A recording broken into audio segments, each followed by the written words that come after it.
Hello, everyone. Welcome to our discussion. Today, we are going to talk about some important and current topics that directly affects us as students. Before we begin, I would like to introduce my friends. These are my friends, Berna, Miraj, and Ezra.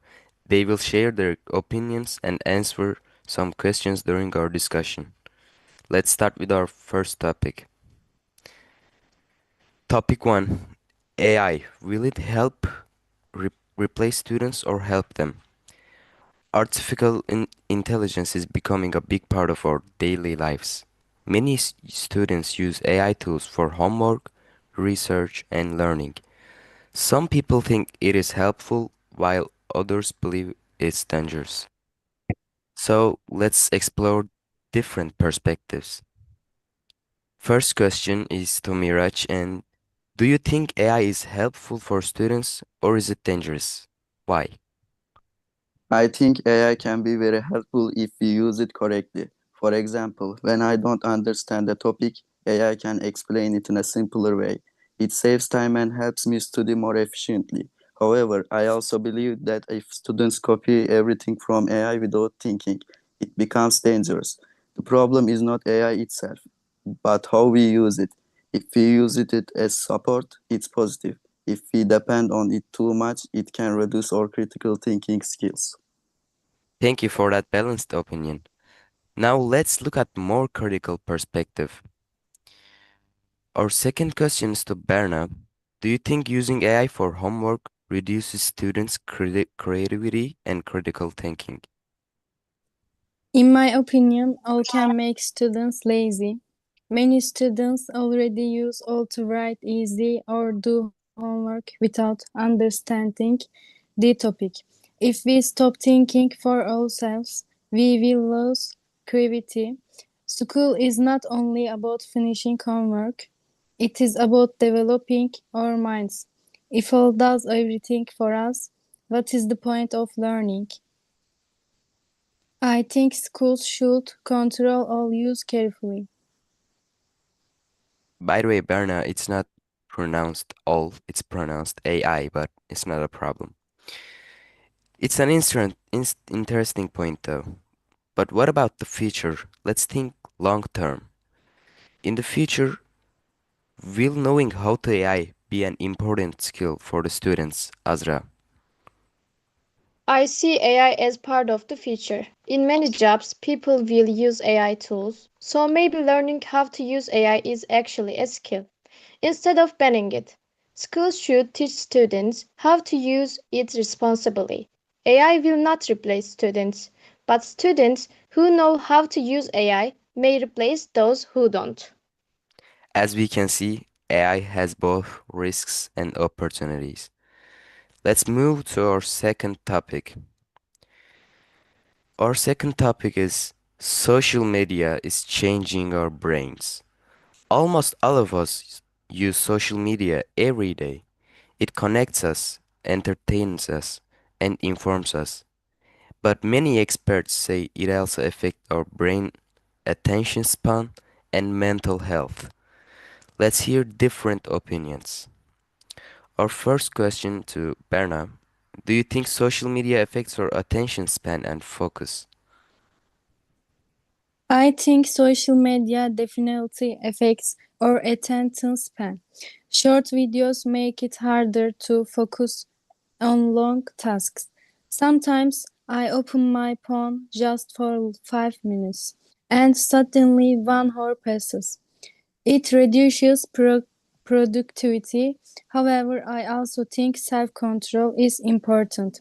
Social media is not the enemy, your habits are. That's a strong point about habits. Now let's talk about mental health. Our second question is to Miraj. How does social media affect teenagers' mental health and self-confidence? For me, the biggest issue is comparison on social media. Everyone looks successful and happy. When we constantly compare ourselves, it can lower our confidence. Especially teenagers can feel pressure, but at the same time, social media helps us connect and express ourselves. So it has both positive and negative sides. So maybe it's not completely negative. Let's explore that idea further. Our third question is to Azra. Is social media completely harmful or is it just about how we use it? I believe social media is a tool. It can educate us, inform us, and connect us globally. But too much usage can cause addiction and anxiety. The solution is not deleting social media completely, but learning digital balance. Maybe schools should teach digital responsibility. Great insights. Now let's move to our final topic. Topic 3. Why are young people so stressed today? Even I'm stressed, so this is an interesting topic. Today, many young people say they feel stressed or anxious. Compared to previous generations, there seems to be more pressure on students. But why is that? Moving on to our first question, it's to Miraj. And is academic pressure the main reason why students feel stressed? I think academic pressure is the biggest reason. Students are expected to get high and choose the right career at a very young age. Exams decide our future, and that creates anxiety. Sometimes we feel like one mistake can ruin everything. That pressure can be overwhelming. Academic pressure is definitely important, but what about the future?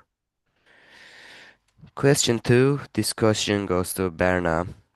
Does uncertainty about the future increase stress among young people?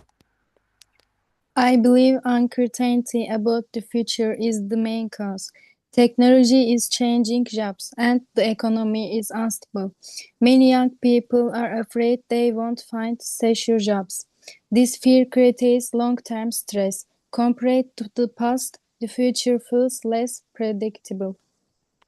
That's true. The future feels uncertain, but maybe there's another perspective. Let's ask our third question to Azra. Are young people really more stressed than before, or are they just more open about mental health? I also think young people today are more open about mental health. Maybe previous generations were also stressed, but they didn't talk about it. We are more honest about anxiety and depression.